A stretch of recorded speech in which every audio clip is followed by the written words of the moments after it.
What's going on, kings and queens? My name is Ricky. This video is simply a video to express how I'm feeling right now at this moment, about about the things that's going on in our communities, as far as just how I'm feeling.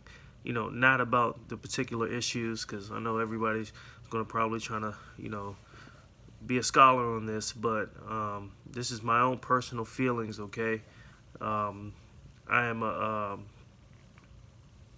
strong advocate of Dr. Umar Johnson. He actually motivates me every single day that I wake up. And now's the time that I feel is important for me to start taking action. I've already got my copy of the Grand Chessboard and his book, his first published book, Psychoacademic Holocaust. If you haven't gotten it, please go get it. You can get it from Amazon.com. That's where I ordered mine. It was easy. Whoever delivered it to me, it got here a day before. I'm out of Georgia. I live here now, but I'm from Washington, D.C., so let's not get that confused. I love my city. But yeah, Dr. Umar Johnson, he really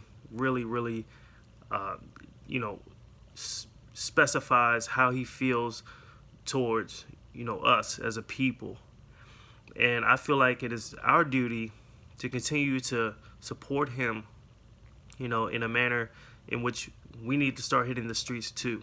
And unfortunately, I'm beginning to lose a lot of my friends, so to speak, who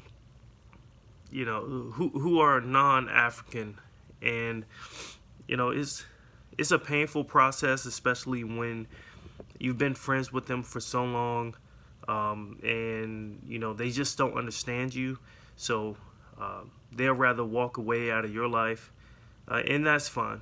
It's going to happen, and it's going to be a painful process because of the personal relationships.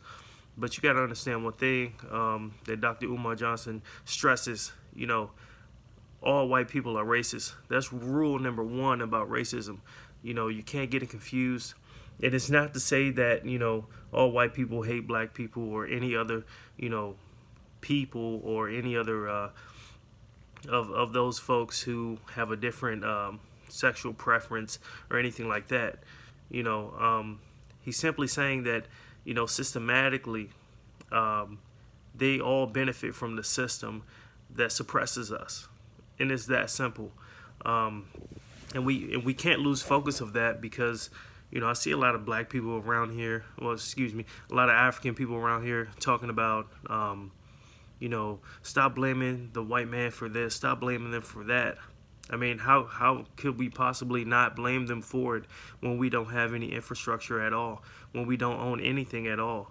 We are simply survivalists, playing in this ruthless game of white privilege, and it's tough. I don't make a lot of money. I haven't even been able to donate to the FDMG rise, and it's sad, because all I want to do is donate. All I want to do is be able to stand by Dr. Umar Johnson and help him in any way that I can. Okay. Let's not get that confused. So what I'm trying to say is that he has revolutionized the game for me mentally, because I no longer can sit back and tolerate this injustice for all of my people everywhere. He's challenged me to become educated everywhere, not just America. Don't just read about or learn about things that's going on in America, because our oppression is happening all over the world. And we got to understand that too.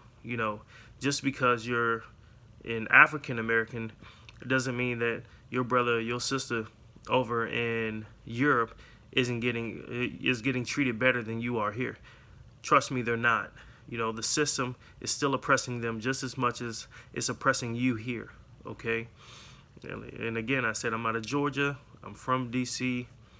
I love my city, but we have way too many homeless people, and I know from my personal experience, from walking around the city, from being from the city, from living there most of my life. Okay, um, uh, I've only been to Philadelphia one time, and I had this strange stereotype about people from Philadelphia, you know, not being good people. And Dr. Umar Johnson changed that for me because, there's a lot of good things that come out of Philadelphia, especially, from our African kings and queens that just isn't acknowledged enough. Not to say that any other city isn't, bringing out good things to help our, reality, but a lot of people are trapped, you know, as Dr. Umar Johnson would call it, the black bourgeoisie. We bring each other down a lot. So, I'm definitely going to change my mindset for that. As far as bringing down our brothers and sisters, I no longer look at my brother or my sister as a threat. And believe me when I tell you, propaganda will get you because it has gotten me as far as this, everybody stick together movement, but once it's done, nobody sticks for us. You know what I'm saying? Like, it happened to me. Trust me, my mindset was there. I was all about integration. I was all about, why don't we all just become one people? But that's not the case. That's not the reality we live in, unfortunately. We've never been that type of people as far as Africans go to, stick to our own because we love everybody. And I think that's one of our biggest weaknesses personally, as far as my own opinion. Besides not having organization and not having one mindset as far as representing each other wherever we go, which I believe will change. Once the FDMG Academy begins to take rise, I believe that more of our brothers and sisters will understand the importance of sticking together. It's not. I'm not advocating you go out and hate. Any non-African. What I'm saying is, you always think about yourself first. And we lose sight of that. Whenever we talk about, we want our young black Africans, our kids to, stay within the realm of us. We become, for some reason we start feeling like we're one of them, or now we're being racist, or prejudiced, or not showing love to anybody else. But it's not our responsibility to show love to anybody else. It's our responsibility to take care of ourselves, okay? Because nobody is doing it. Nobody. The black family was strong, during the Jim Crow times, during slavery. So what happened right at the 1970s, okay? I'm not going to go into that. And Dr. Umar Johnson always talks about that, and I'm always listening. I just want y'all to know, as my African kings and queens, that y'all need to understand one thing. We must stick together, no matter what. Like, okay, you may have a white friend, but guess what? That white friend is going to look out for the best interest of that white people. It sounds crazy, but I've experienced it. I have a white friend right now. He's great. He's wonderful. He's a good friend. But he never told me about any of the job opportunities that were available while we were living pretty much down the street from each other. Never, not once. Never said, "Hey Rick, I know you're looking for work. Maybe I can shoot you, towards this direction." Never, not once. And he knew I was looking for work for a long time. And for some reason I had to, I moved down to Georgia for personal reasons. But, while I was living in Maryland, in the D.C. area at the time, he never told me anything.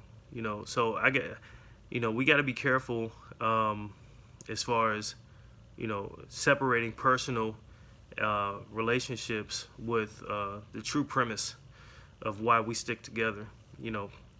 We stick together because nobody is going to take care of us. Nobody.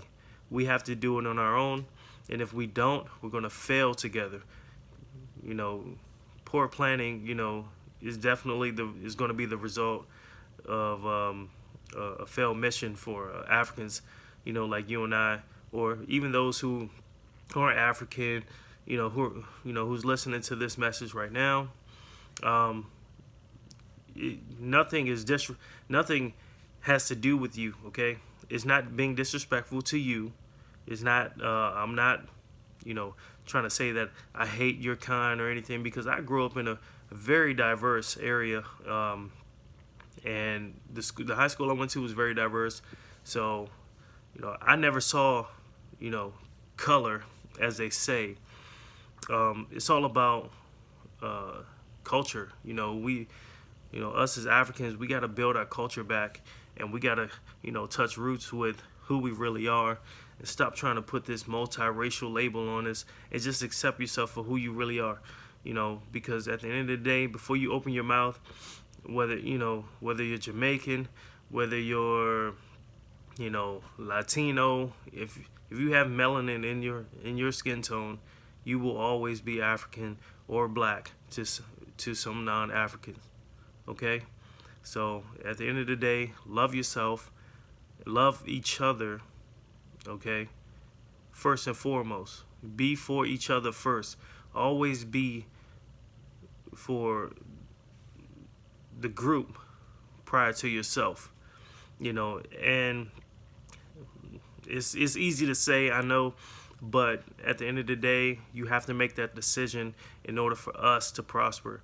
And it was hard for me to make that decision, but I tell you what, it's no more hiding in the shadows for me, because I'm confident within my people that we will rise above whatever obstacles we need to, because we're a bright people. Okay, Africans, I'm an African here. I'm an African. Even if I go to Africa, I've never been to Africa. I want to go so bad. And Dr. Umar Johnson lit that spark in me. And I'm telling you right now, this is not the last you're going to hear of me. So yeah, peace and love, my African brothers and sisters. I love y'all. Okay.